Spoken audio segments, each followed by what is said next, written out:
Qamarun, qamarun. Nah, supaya kita ini ditolong oleh Allah Subhanahu wa taala, bagaimana caranya? Imannya diluruskan pertama. Wa kana haqqan 'alaina nasrul mu'minin. Kalau iman kita ini lurus, kuat, hanya Allah yang saya harap. Hanya pertolongan yang saya harap. Hanya Allah yang saya mohon. Allah berkuasa, Mahmud ya kuasa. Ya Allah, tolonglah aku. Kedua kali, amalan kita ini lurus. Amalannya lurus, jangan sampai buat maksiat. Kemudian yang ketiga, kita ini punya sifat-sifat yang lurus. Sifat-sifat yang dicintai oleh Allah. Ada sifat takwa. Sifat takwa itu, hati itu ada rasa takut kepada Allah. Wa'alamu annallaha ma'al muttaqin. Allah akan bersama, akan menolong orang takwa. Orang yang hati dipenuhi dengan rasa takut kepada Allah. Ada sifat sabar. Innallaha ma'as sabirin. Orang kalau punya sifat sabar, senantiasa akan ditolong oleh Allah. Dan dia ada perjuangan yang lurus. In tansurullah yang surkum. Kalau kamu tolong agama Allah, Allah akan tolong kamu. Maka Syekh Ilyas rahimahullah, beliau mengatakan, sebesar-besarnya benteng bagi umat Islam adalah dakwah. Kenapa? Ada orang tanya, kenapa Syekh begitu? Karena Allah janji, kalau kamu tolong agama, mendakwahkan agama, Allah akan tolong kamu. Nah, kalau Allah sudah tolong kamu, itu melebihi 70.000 benteng. Lebih dari semuanya. Maka setiap kita ini harus punya keputusan. Dalam hati itu harus ada punya keputusan, saya harus dakwah supaya saya ditolong oleh Allah. Dakwah itu untuk apa? Untuk supaya saya ditolong oleh Allah. In tansurullah yang surkum. Kalau kamu tolong agama Allah, Allah akan tolong kamu. Masya Allah. Dan ini sudah Allah buktikan. Para nabi, para rasul, dakwah siang dan malam, ini ditolong oleh Allah. Walaupun menghadapi Fir'aun, Qarun, Haman, ditolong oleh Allah. Nabi Musa ya enggak apa-apa. Walaupun menghadapi Namrud yang punya kekuasaan seluruh dunia, Nabi Ibrahim enggak apa-apa, ditolong oleh Allah. Para sahabat menghadapi Persia, Romawi, Jazirah Arab, dari segala arah, tapi ditolong oleh Allah, ya tetap sukses. Wali Songo ngadepi ini belakang ini, ngadepi kerajaan Brawijaya, ngadepi Mojopahit, ngadepi macam-macam masalah, ya tetap sukses, ditolong oleh Allah. Kita mendengar cerita para wali-wali, dikira para wali itu bisa sukses itu karena kesaktiannya. Maka ada orang yang ingin tiru-tiru para wali, akhirnya masuk gua, biar sakti. Ternyata nggak sakti-sakti juga. Kesaktiannya para wali itu bukan di situ itu, karena mereka membela agama, menangisi agama. Akhirnya ditolong oleh Allah. Ketika ditolong oleh Allah, ya jadi semua kesaktian ada dalam diri mereka. Ingin jadi orang sakti, dakwah yang sungguh-sungguh.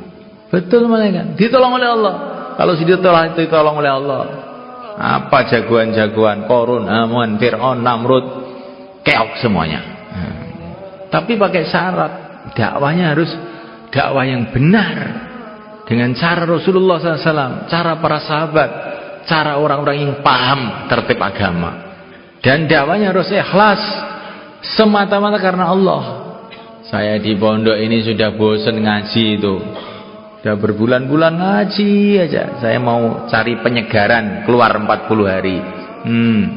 Bukan ini bukan karena Allah tuh, tapi karena cari penyegaran. Dan nanti dakwahnya itu ditolak-toleh akhirnya. Ya, nggak dapat pengalaman. Ini santri, orang kampung begitu juga. Di rumah kok istrinya ngamuk terus, keluar aja 40 hari.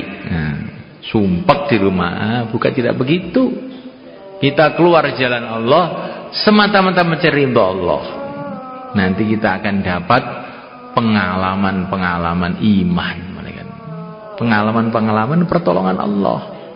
Kemarin itu saya dikasih cerita, ada satu jamaah itu keluarnya ke Bangladesh.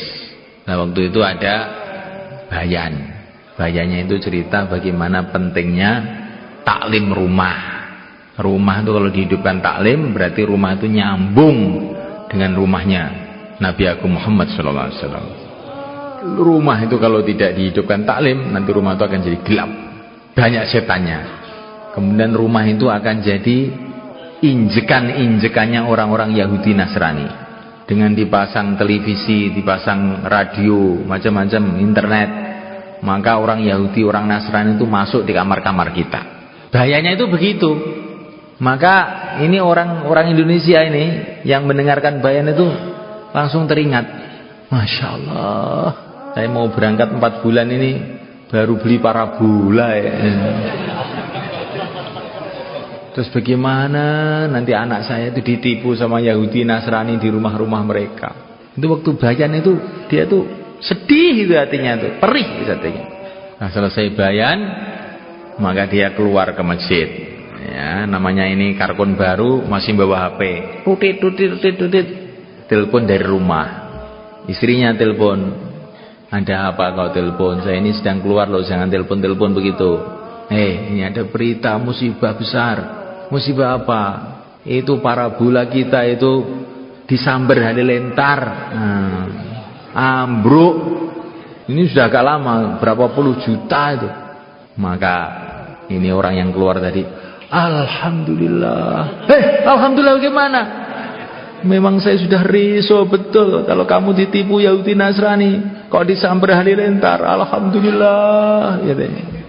Jadi kerisauan dia waktu dengar bayan ini tadi kan, oleh Allah diterima, langsung kirim halilintar, parabolanya hilang. Ini kan namanya pengalaman iman. Jadi kamu ini kalau dengar bayan ini dengan sungguh-sungguh prihatin, bagaimana anak saya, keluarga saya, cucu-cucu saya, kampung saya. Kalau diterima prihatin kita oleh Allah ini belum apa-apa, nanti sudah Allah kirim hidayah ke sana. Insyaallah kan. Maka kalau dengar bayan itu jangan teklak-tekluk begitu itu.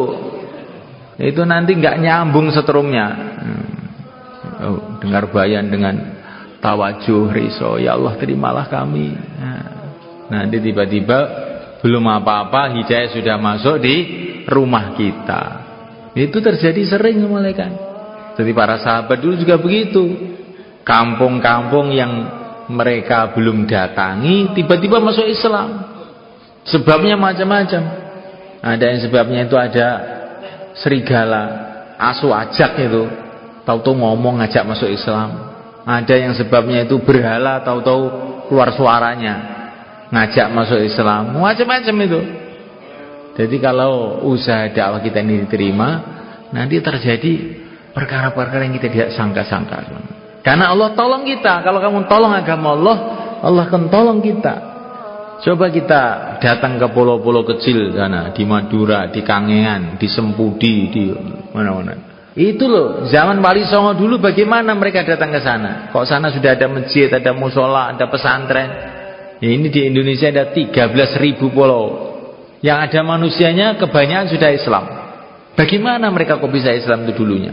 Nah, ini pertolongan Allah pada orang-orang dakwah dulu semuanya kan. Saya kira orang dulu itu belum sampai masuk ke setiap pulau itu belum sampai, saya kira. Masuknya gimana?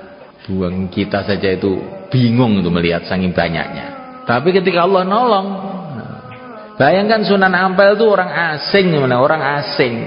Bahasa Jawa juga nggak bisa. Umurnya baru 19 tahun. Kok tahu tuh orang Jawa pada masuk Islam, rajanya masuk Islam, rakyatnya masuk Islam. Kalau nggak ditolong oleh Allah gimana? Nggak masuk akal. Itu zaman dulu. Sekarang zaman sekarang itu juga.